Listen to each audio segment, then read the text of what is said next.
นิทานเนาะก็จะเอานิทานชาดกที่เป็นคติเตือนใจมาอู้ให้ฟังสักเรื่องบ่เคยเอาไปอู้ที่ไหนสักเตื้อเอามาออกรายการ4-5เตื้อนี่ เรื่องคนตาบอดได้แว่นคนมือด้วนได้แหวนคนบ่มีมือได้แหวนแถมบ่พอคนหัวล้านซะมาได้หวีเรื่องไม่เป็นอย่างไรก็ติดตามรับฟัง เมินมาแล้วหลายพันปีแล้ว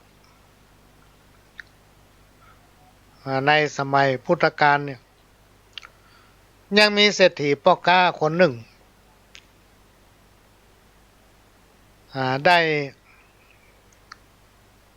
สร้างพระสถูปเจดีย์หรือว่าพระธาตุเพื่อบรรจุไว้ซึ่งพระบรมสารีริกธาตุของพระอรหันต์พระธาตุเจดีย์องค์นี้มีขนาดความกว้าง20 วาความกว้างมัน20 วาความสูง11 วาคนสมัยก่อนเปิ้นมาอู้เป็นเม็ดเนอะพี่น้องท่านผู้ฟังเปิ้นอู้เป็นวาเป็นซอกเป็นคืบ ความกว้าง20 วาความสูง11 วาเมื่อสร้างเสร็จก็มีการฉลองสมโภชก็มีมหรสพสมโภช5 วัน5 คืนในการนี้ก็จะมีการจับฉลากแจกสิ่งของให้กับคนพิการหรือว่าคนที่ยากจนหรือว่าวันนี้พวกคนขอทานในสมัยก่อนเวลาเปิ้นมีกินมีทานเปิ้นจะมีการทานข้าวร้อยห่อทานของอย่างต่างๆที่มันใจได้เนี่ยให้กับวันนี้พวกคือยาจกขอทานอย่างกล้วยสลากเนี่ยพี่น้องท่านผู้ฟังถ้าจะให้มันครบบริบูรณ์ต้องมีทานขอทานด้วยโดยคนขอทานเนี่ยจะยืนเข้าแถวเขามีอย่างก็ไปใส่อันเนี้ยเหมือนกันเนี่ยเหมือนกับละครเรื่องนี้นิทานเรื่องนี้ก็มีการจับสลากเพื่อแจกสิ่งของให้คนขอทานให้คนยากจนให้คนพิการ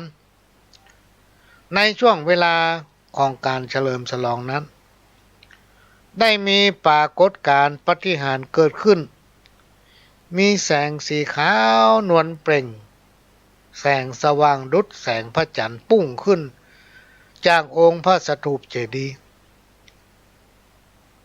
สร้างความปิติปราโมทย์โสมนัสเป็นอย่างมากให้กับเจ้าบ้านเจ้าเมือง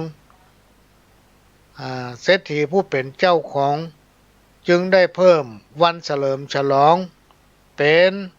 7 วัน 7 คืนจาก5 วันมาเพิ่มมาทำ2 วันเป็น7 วัน 7 คืนฝูงเจ้าบ้านเจ้าเมืองตึงในเมืองของตนเองและก็เมืองตะกะศิลาเมืองใกล้เคียงพี่น้องท่านผู้ฟังต่างก็ป้ากันมาร่วมพิธีจนแน่นบอกว่าเมื่อวันเมื่อคืนป้ากันมานมัสการพระบรมสารีริกธาตุในระหว่างนั้นได้มีวานิพกขอทานเป็นผู้ชาย3 คนเดินทางเข้ามาในงานผู้ชายคนหนึ่งตาบอดผู้ชายคนหนึ่งแขนด้วนผู้ชายคนหนึ่งหัวล้านมีผมสักเส้นชายถึง3 คนนี่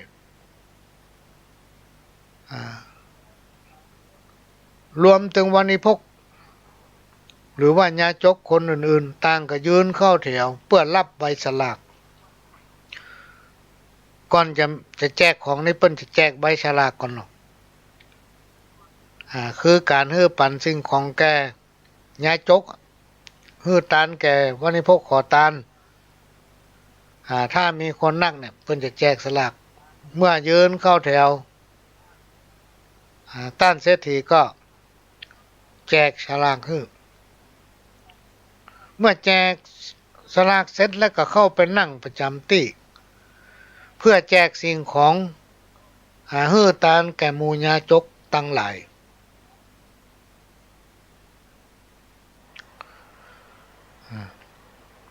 จากนั้นหมู่ญาจกตั้งหลายก็เข้าแถวทยอยกันเข้ารับของจากท่านเศรษฐี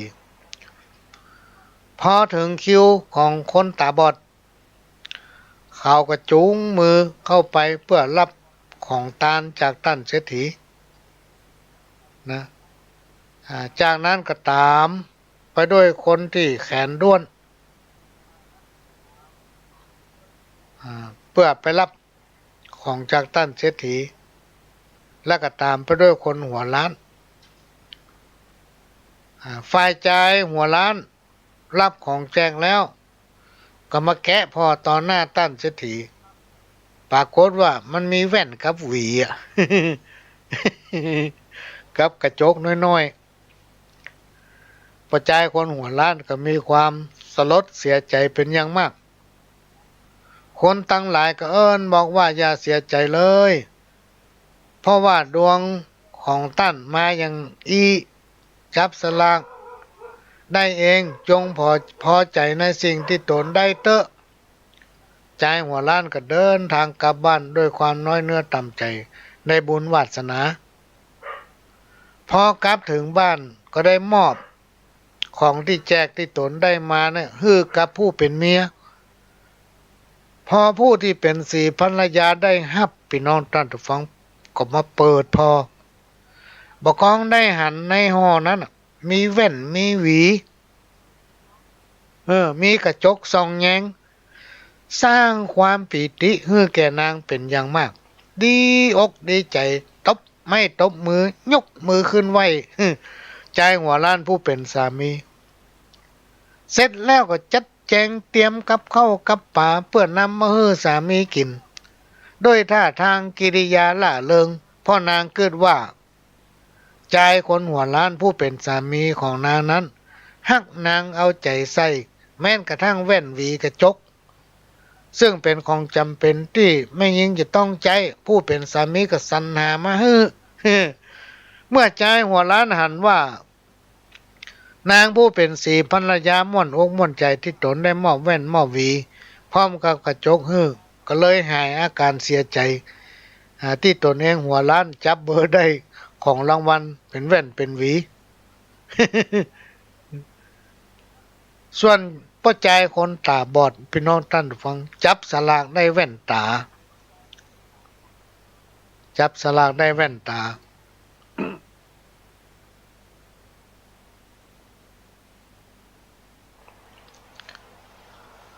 พอเตอะคนตาบอดสมัยปัจจุบันเนี่ยสวมใส่แว่นตากันหมดเกือบทุกคนเนาะ เนี่ยใจตาบอดก็จับได้แว่นตาแทนและสำหรับคนแขนด้วนก็จับสลากได้กำไรใส่แขน พี่น้องท่านผู้ฟังเหมาะสมดีเพราะว่าเขาแขนด้วนย่อมบ่มีมือนะสมบ่ได้กำไรนิทานบทนี้สอนให้คนเราสำนึกถึงตัวเองยอมรับในคุณค่าของตนพอใจในสิ่งที่ตนได้ยินดีในสิ่งที่ตนมีบดีน้อยเนื้อต่ำใจบดีน้อยใจในวาสนาของตนเพื่อมีความพอดีถ้าคนเราทุกคนมีความพอดีในชีวิตทุกคนก็จะพบปะแต่ความสุขทางกายทางใจพี่น้องท่านผู้ฟังทุกอย่างที่มันเกิดขึ้นถึงวันเนี่ยมันถึงเกิดมีขึ้นเขาจะไปใส่ใจมันจะไปเก็บมันมาใส่ใจโดยเฉพาะที่ครูบาอาจารย์เพิ่นบอกว่าสิ่งไหนที่มันทำเขาเป็นทุกข์เขาจะไปใกล้มันเขาหู้อยู่ว่าเราเข้าไปใกล้มันจะทำให้เขาเป็นทุกข์ถึงใจเป็นทุกข์ถึงกาย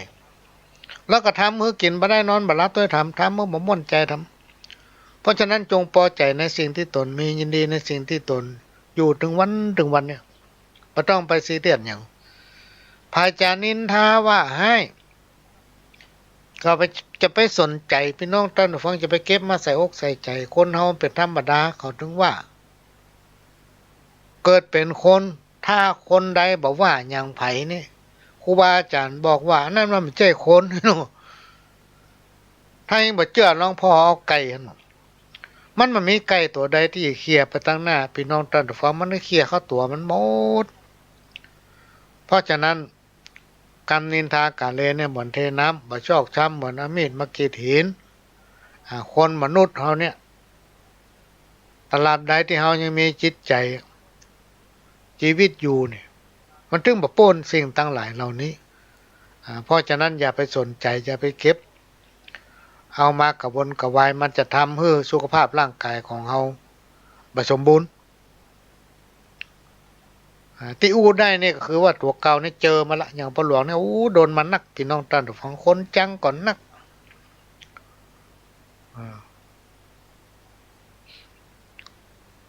เฮาบ่ได้สนใจมันถ้าเขามีความสุขเขาด่าเฮาแล้วเขาม่วนใจเขาได้ว่าเฮาแล้วเขาสบายใจกินข้าวลำนอนรับจ้างเขาเตอะเนาะอันมนุษย์สาจีวาอยู่ไสล้วนบอดบ้าใบอยู่ในสงสารบ่ฮ้อนจักฮู้อยู่ห้าสถานตัวจักรวาลไผ่ขานบอกได้อายุสังขารยืนนานแต่ใบจักอยู่เมินเพียงใดไผ่บ่ฮู้จักตายเป็นหยังโดนกังลากคู่รับตื่นยุนอู้ดิ้นไปแถมอันมืดนักจักตายวันไหนตายเวลาใดเจ้าขวายบายล่าตายแล้วไปไหนจักไปข้องแวะนรกสวรรค์จันในห้าสถานนี้เป็นที่สงสัยมีไผ่คนใดจักขานบอกได้อู้กะตะวาวันนี้ยังเฝ้าวันผู้คนเฮาไปหูด้วยเหตุนี้แหละหมู่เฮาตั้งหลายอย่าได้คุดคู่ประมาทอยู่ได้ไปวันเฮ่งสร้างบุญกันไว้เพื่อได้ไปสวรรค์เพื่อถึงนิพพานในวันปลายหน้าในวันปลายหน้าหำบทหนึ่งเปิ้นบอกว่าเป็นมนุษย์เป็นได้เพราะมีใจสูงเหมือนนกยุงที่มีดีที่แววขนถ้าภัยใจต่ำเป็นได้แต่เพียงคนย่อมเสียทีที่ตนได้เกิดมาใจสะอาดใจสว่างใจสงบถ้าคนใดมีครบเปิ้นห้องว่าเป็นมนุษย์สาก่อนที่กล่าวมานี้พี่นานเคินเนอะสั่นเขื่อนแม่กวงส่งมาฮือ เพิ่นบอกว่าบัดนี้ฟังกำเมื่อบัดนี้เจื้อกำผีหมอดูอู้ดีจังจุหลอกเล่นจุฮื้อแก้กรรมหมอทำล้ำเส้นเลยกลายเป็นกรรมเวรชีวิต เสน่ห์หมอผีล้างทีเป็นพิษมาติดแปดเปื้อนกาญาหวังเปิ้งใส่เนี่ยอาจปะปัญหาเสียทรัพย์เสียนาเนื้อตัวของเจ้าจะให้จะดีต้องหู้อยู่เฝ้าต้องเชื่อตัวเฮาเท่านั้นฮือพิจารณาหาผลหลายชั้นอย่ากึดสั้นเชื่อเอา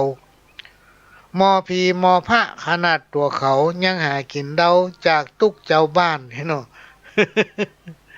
อันนี้ก็เป็น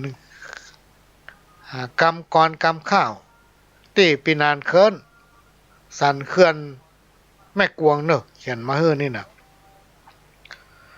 อันนี้ทานที่เป็นคติเตือนใจก้อมทำเรื่องหนึ่งพี่น้องท่านผู้ฟังเรื่องนกมีหูหนูมีปีกยังมีหนูฝูงหนึ่งพอถึงยามฤดูร้อนหนูฝูงนี้ก็จะร่วมกันพัฒนา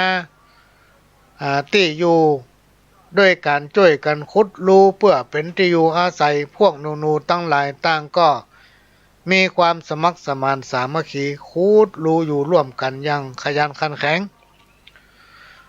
ในเวลาเดียวกันนั้นยังมีหนูทำตัวหนึ่งขี้ค้านมันจึงไปช่วยเปิ้นหมู่หนูตั้งหลายป้ากันเอิ้นไล่เอิ้นใส่มันว่าเนี่ยมาช่วยเปิ้นขี้ค้านมาช่วยกันมันก็กางปีกเฮ้อหมู่หนูตั้งหลายพ่อและก็อู้ขึ้นว่าอันยังเรื่องอันยังเขาจะไปคุดช่วยเรื่องอันยังเขาจะไปช่วยเพราะเขาไปแจ้หนู ลองพ่อรู้พ่อปีกของเขาเนี่ยกลางปีกคือหมู่หนูพ่อบรรดาหมู่หนูทั้งหลายป้ากันโคตรพี่น้องท่านทุกฟังป้ากันโคตรไล่หนูปลอมป้ากันคับไล่ให้หนูปลอมนั้นออกจากสถานที่แห่งนั้นบ่ฮือมาอยู่โดยหมู่หนูทั้งหลายหลังจากนั้นหนูเก้ก็บินหนีไปอยู่กับฝูงนกฝ่ายนกทั้งหลายก็ช่วยกันพัฒนาหาเศษไม้หาหญ้าหาคามาสานทำหลัง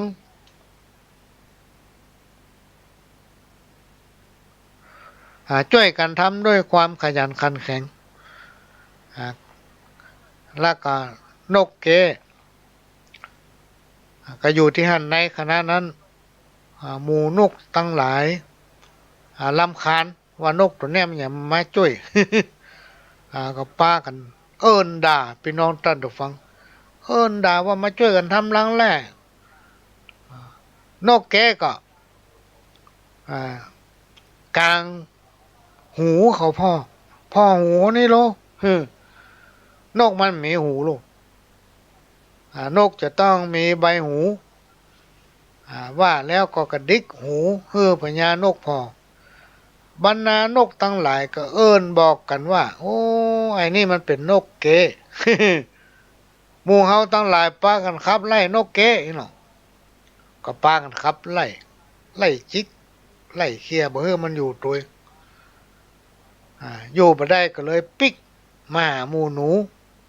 บ่กองหมู่หนูหันหมู่หนูก็ป้ากันไล่แถม